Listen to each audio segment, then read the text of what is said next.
नमस्कार दोस्तों। पिछले वीडियो लेक्चर के दौरान हमने पाइनस में मेल कोन को स्टडी किया था। वहाँ पर हमने मेल कोन की संरचना, लघु बीजाणु पर्ण की संरचना और उन लघु बीजाणु पर्ण में लघु बीजाणु दानियों का निर्माण किस प्रकार होता है उसकी संरचना की हमने या उसके डेवलपमेंट को और उनकी संरचना को हमने स्टडी किया था। आज हम पढ़ेंगे रिप्रोडक्शन के अंतर्गत फीमेल कौन और उसकी संरचना, उनमें गुरु बीजाणु पर्ण की संरचना और गुरु बीजाणु पर्ण में क्या पाए जाते हैं, गुरु बीजाणु दानी या बीजांड पाए जाते हैं, उनकी संरचना को आज हम स्टडी करेंगे। तो आप सभी को पता है जो पाइनस का जो पादप होता है उसमें रिप्रोडक्शन के समय क्या होता है, एक तो मेल कोन का भी निर्माण होता है और फीमेल कोन का भी निर्माण होता है और दोनों ही कोन या दोनों ही प्रकार के स्ट्रोबिलस एक ही पादप के ऊपर आते हैं। मतलब पाइनस कैसा था, मोनोसियस नेचर का था। तो मेल कोन को तो हमने स्टडी किया था, आज हम स्टडी करेंगे फीमेल कोन या फीमेल स्ट्रोबिलस। अब जो ये फीमेल कोन का निर्माण होता है, इसका निर्माण कहाँ पर होता है, तो पाइनस के प्लांट पर ही होगा। और पाइनस के प्लांट पर भी कौन सी जगह इसका निर्माण होगा, तो मैंने जब पाइनस की जो मोर्फोलॉजी बताई थी उस दौरान बताया था कि पाइनस बहुशाखित प्रकृति का पादप है। इसमें असीमित वृद्धि वाली शाखा और सीमित वृद्धि वाली शाखा दोनों ही प्रकार की शाखाएं इसमें पाई जाती हैं। तो पाइनस की जो असीमित वृद्धि वाली शाखा है उसके शीर्ष भाग पर या उसके शीर्ष भाग से थोड़ा सा नीचे की ओर उपस्थित सल्क पत्र के कक्ष में किसका निर्माण होता है, फीमेल कोन का निर्माण होता है। जो असीमित वृद्धि वाली शाखा है उसके शीर्ष के थोड़े से निकट की ओर या शीर्ष के पास की ओर जो उसपे सल्क पत्र या सल्क कण उपस्थित होती है उसकी कक्ष में ही किसका निर्माण होगा, फीमेल कोन का या स्त्री शंकु का निर्माण होगा। और इनकी संख्या वहां पर कितनी हो सकती है, 1 से 4 तक हो सकती है।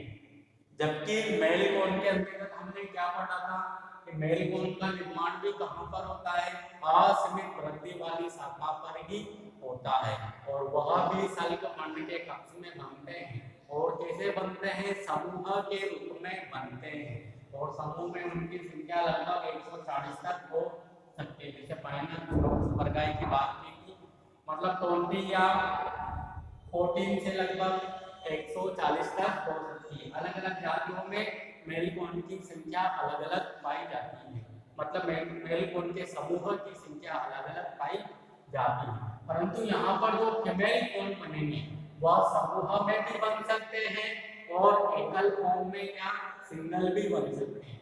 मतलब एक भी बन सकता है या 4 के समूह में भी इनका निर्माण हो सकता है।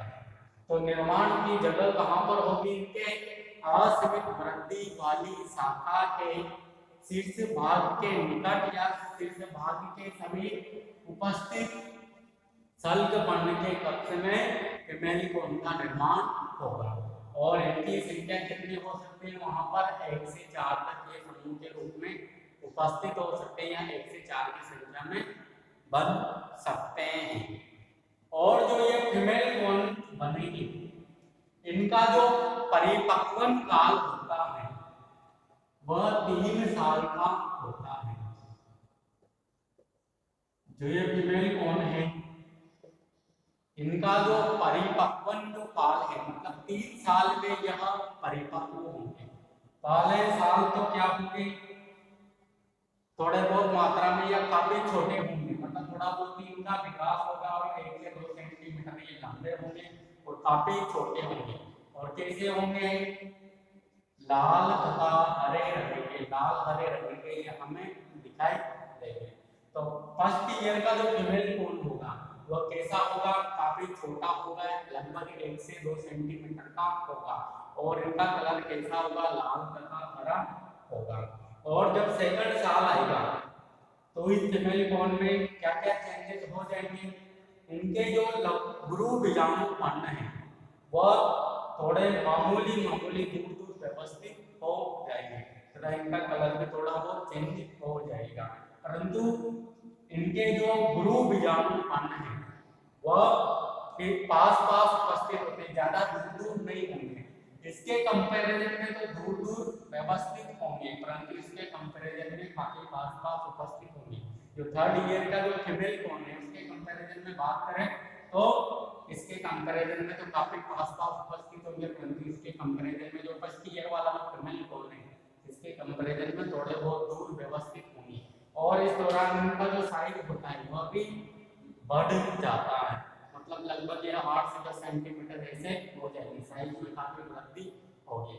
फिर जैसे ही तीसरा साल आएगा, थर्ड ईयर में क्या होगा, इनमें जो यहाँ पर जो गुरु बीजाणु पन्न है वह काफी दूर व्यवस्थित हो जाएंगे, क्योंकि शंकु की जो केंद्रीय अक्ष होती है, इनकी जो मुख्य अक्ष होती है उसकी लंबाई में तीव्रता से वृद्धि होती है, जिसके कारण जो ये गुरु बीजाणु पन्न है ये काफी दूर व्यवस्थित हो जाते हैं इनके बीच में, जिसके कारण इनके बीच में काफी स्पेस उपलब्ध हो जाता है, या काफी जो जगह है इनका निर्माण हो जाता है, जिनमें क्या बनी हुई रहती है, वायु भरी हुई रहती है। और इस अवस्था में ये भूरे रंग के और काफी शुष्क प्रकृति के हो जाते हैं। और इस दौरान इनमें फर्टिलाइजेशन की, इनके जो गुरु बीजाणु पन्न में जो बीजाणु उपस्थित होते हैं इनमें फर्टिलाइजेशन की प्रोसेस भी हो जाती है, जिसके कारण इनमें बीजों का निर्माण भी हो जाता है। मतलब जो बीज युक्त शंकु होते हैं वो कौन से होते हैं, थर्ड ईयर वाले शंकु होते हैं। तो हम यह कह सकते हैं कि जो पाइनस का जो पादप है उसमें जो फीमेल कॉर्न होता है वह उसका जो विकास होता है वह 3 साल में जाकर होता है। फर्स्ट साल में क्या होगा, ये काफी छोटे होंगे, लगभग 1 से 2 सेंटीमीटर लंबे होंगे और लाल हरे कलर के होंगे। दूसरे साल इनमें थोड़ा बहुत विकास होगा, जिसके कारण इनकी साइज में थोड़ा सा परिवर्तन होगा, इनकी साइज काफी ज्यादा बढ़ जाएगी, परंतु फिर भी इनके जो गुरु बीजाणु पन्न है वह थोड़े पास उपस्थित होंगे। फिर जैसे ही यह थर्ड ईयर में प्रवेश करेगा या तीसरा साल आएगा इसके परिपक्व का, उस दौरान इस शंकु के मुख्य अक्ष में वृद्धि होगी, जिसके कारण जो गुरु बीजाणु पन्न है ये दूर व्यवस्थित हो जाते हैं तथा इस अवस्था में ये काफी शुष्क प्रकृति के तथा भूरे रंग के हो जाते हैं। और इस दौरान इनमें बीजों का निर्माण भी हो जाता है। तो बीज युक्त शंकु कौन से होते हैं, तीसरे ईयर के शंकु होते हैं। और इन शंकुओं की जो एवरेज जो साइज होती है या एवरेज जो लंबाई होती है वो होती है 15 से 20 सेंटीमीटर होती है। परंतु अगर हम पाइनस की कुछ अन्य जातियां, जैसे बात करें हम पाइनस लैम्बर्टियाना, पाइनस लैम्बर्टियाना,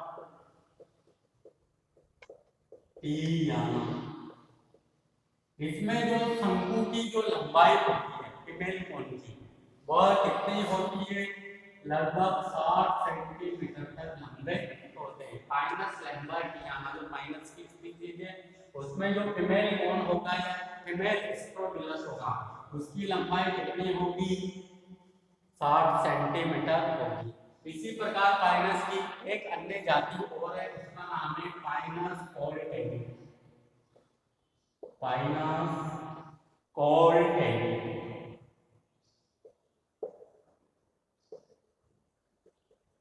इसकी जो लंबाई होती है वह होती है 25 से 30 सेंटीमीटर, 25 से 30 सेंटीमीटर लंबाई होती है। तो हमने क्या देखा यहाँ पर, हम फीमेल कॉर्न या स्ट्रोबिलस की संरचना की बात कर रहे हैं यहाँ पर, तो पहले इनकी संरचना से पहले इनका विकास देखना होगा, इनका विकास किस प्रकार होता है, ये कितने साल में परिपक्व होते हैं, कौन कौन सी संरचनाएं इनमें दिखाई देती है, ये कहाँ पर बनते हैं, तो ये हमें देखना होगा। तो जो फीमेल कौन होते हैं इनका निर्माण कहाँ पर होता है, पाइनस के पादप की जो आस्मिक वृद्धि वाली शाखा है उसके शीर्ष भाग पर जो सल्कपंड पाई जा रही है उसके कक्ष में इनका निर्माण होगा, और या तो ये समूह में बन सकते हैं या सिंगलेट फॉर्म में या एकल रूप में बन सकते हैं। समूह में इनकी संख्या लगभग 1 से 4 तक हो सकती है। और जो पाइनस के जो फीमेल कोन या फीमेल स्प्रोगिलस होते हैं ये 3 साल में परिपक्व होते हैं। फर्स्ट साल में क्या होंगे, ये काफी छोटे होंगे, लगभग 1 से 2 सेंटीमीटर तक लंबे होंगे और लाल हरे कलर के होंगे। दूसरे साल में इनका साइज बढ़ जाएगा, परंतु इनके जो गुरु बीजाणुपर्ण है वह पास ही रहेंगे। तीसरे साल में शंकु की केंद्रीय अक्ष में वृद्धि के कारण गुरु बीजाणुपर्ण दूर दूर हट जाते हैं, जिसके कारण गुरु बीजाणुपर्ण के बीच में वायु प्रवेश कर जाती है, और इस अवस्था में यह शंकु काफी सूखे हुए या सुस्त और भूरे रंग के हो जाते हैं, और इस दौरान इनमें बीज का निर्माण भी हो जाता है।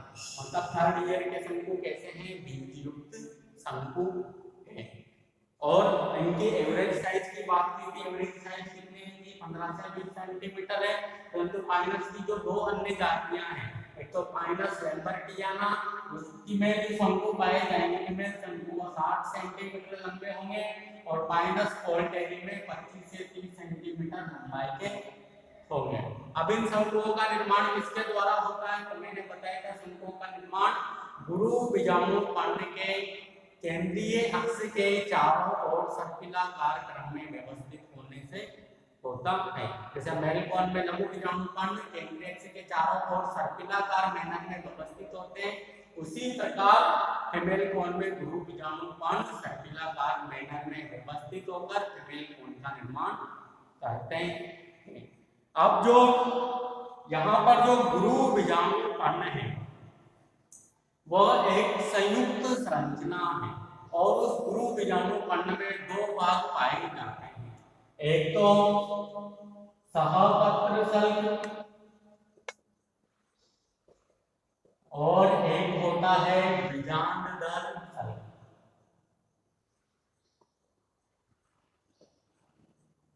जो यहाँ पर जो ये गुरु बीजाणुपर्ण है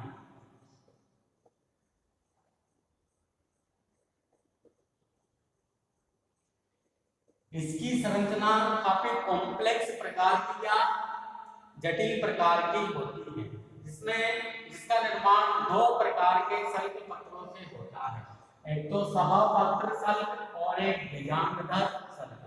जो सहपत्र सल्क होगा वह आधारीय भाग के समीप होगा, और इसकी कक्ष से क्या निकलेगा, बीजांडधर सल्क निकलेगा, जिसके ऊपर क्या बनेंगे, बीजांड बनेंगे। तो पहले हम फीमेल कोन की जो लंबवत काट है उसका डायग्राम बनाते हैं, फिर गुरु बीजाणुपर्ण की संरचना को हम समझेंगे, उसका डायग्राम बनाएंगे। तो जो फीमेल स्प्रोगिलस या फीमेल कोन में जो गुरु बीजाणुपर्ण पाया जाता है वह एक कैसी संरचना है, संयुक्त संरचना है, और ये 2 प्रकार के सल्क पंडों से मिलकर बना हुआ होता है, एक तो सहपत्र सल्क और एक बीजांडधर सल्क। दोनों से मिलकर किसका निर्माण होता है, गुरु बीजाणुपर्ण का निर्माण होता है। यहाँ पर देखना ये फीमेल कोन का जो लंबवत काट है, longitudinal section of female cone, इसमें जो गुरु बीजाणुपर्ण है वह कैसे दिखाई दे रहे हैं, संयुक्त रूप में दिखाई दे रहे हैं, क्योंकि गुरु बीजाणुपर्ण का जो आधारीय भाग है वह आधारीय भाग किससे मिलकर बना हुआ होता है, सल्क पत्र सहपत्र सल्क से मिलकर बना हुआ होता है।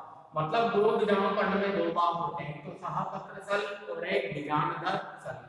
जो इसका सहपत्र सल्क होता है यहाँ पर आधारीय भाग में उपस्थित होता है, और इसके ऊपर की ओर कौन होता है, बीजांडधर सल्क या ओविडिफेरस स्केल्स उपस्थित होता है। जैसे यहाँ पर ये सहपत्र सल्क, इसके ऊपर बीजांडर सल्क, फिर सहपत्र सल्क, फिर बीजांडर सल्क। मतलब सहपत्र सल्क कहाँ पर है, आधारीय भाग में है, और उसके ऊपर क्या है, बीजांडर सल्क उपस्थित है। तो यहाँ से हम यह कह सकते हैं कि गुरु बीजाणु कांड एक संयुक्त संरचना है जिसका निर्माण बीजांडर सल्क और सहपत्र सल्क से होता है। और ये जो गुरु बीजाणु कांड है यह शंकु के केंद्रीय अक्ष के चारों ओर सर्पिलाकार क्रम में व्यवस्थित होकर किसका निर्माण करते हैं, फीमेल कोन का या मादा शंकु का या मादा स्पोरोफिलस का निर्माण करते हैं।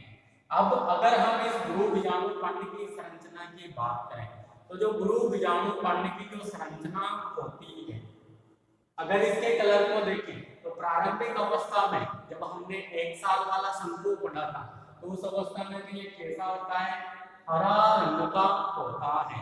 परंतु जब ये परिपक्व होता है तो कैसा हो जाता है, कास्तीय व भूरे रंग का हो जाता है तथा काफी कठोर प्रकृति का हो जाता है। और इसमें अगर इसकी संरचना को देखें हम, इसकी संरचना में 2 पोर्शन पाए जाते हैं, एक तो कौन होगा, सहपत्र सल्क होगा और एक बीजांडर सल्क होगा। अब जो बीजांडर सल्क होता है यह गुरु बीजाणु कांड का मेन पोर्शन होता है। गुरु बीजाणु कांड का जो मुख्य भाग है वो कौन है, बीजांडर सल्क है, क्योंकि इसी में क्या होगा, बीजांड का निर्माण होगा। और कैसा है यह, यहाँ पर आपको शेप दिख रही है जो कि एक त्रिकोणाकार आकृति का होता है, जिसका जो ऊपरी भाग होता है वह चपटा तथा काफी मोटा होता है, जिसे एपोफाइसिस कहा जाता है। और इसके नीचे का जो केंद्रीय भाग होता है उसे अम्बु कहा जाता है। तो अगर गुरु बीजाणु कांड में बीजांडर सल्क की जो संरचना की बात करें तो संरचना में कैसा है, यह त्रिकोणीय आकृति का तथा कास्तीय प्रकृति का होता है। और इसका जो ऊपरी भाग होता है ये तो कौन सा है, इसका वेंट्रल व्यू है, क्योंकि अगर इसे बाहर से देखें तो ये ऐसा दिखाई देता है, परंतु इसको अंदर से देखें मतलब ये वाली इसकी संरचना को हम देखें तो ये कैसा दिखाई देगा, डोर्सल व्यू में हमें दिखाई देगा। और इसी में जो एपोफाइसिस होता है वो काफी मोटा तथा चपटा में दिखाई देता है। और इसका जो केंद्रीय पोर्शन होता है उसे अम्बोग कहा जाता है। और इस बीजांडर सल्क का जो आधारीय भाग होता है इस पर क्या लगे हुए होते हैं, 2 बीजांड लगे हुए होते हैं।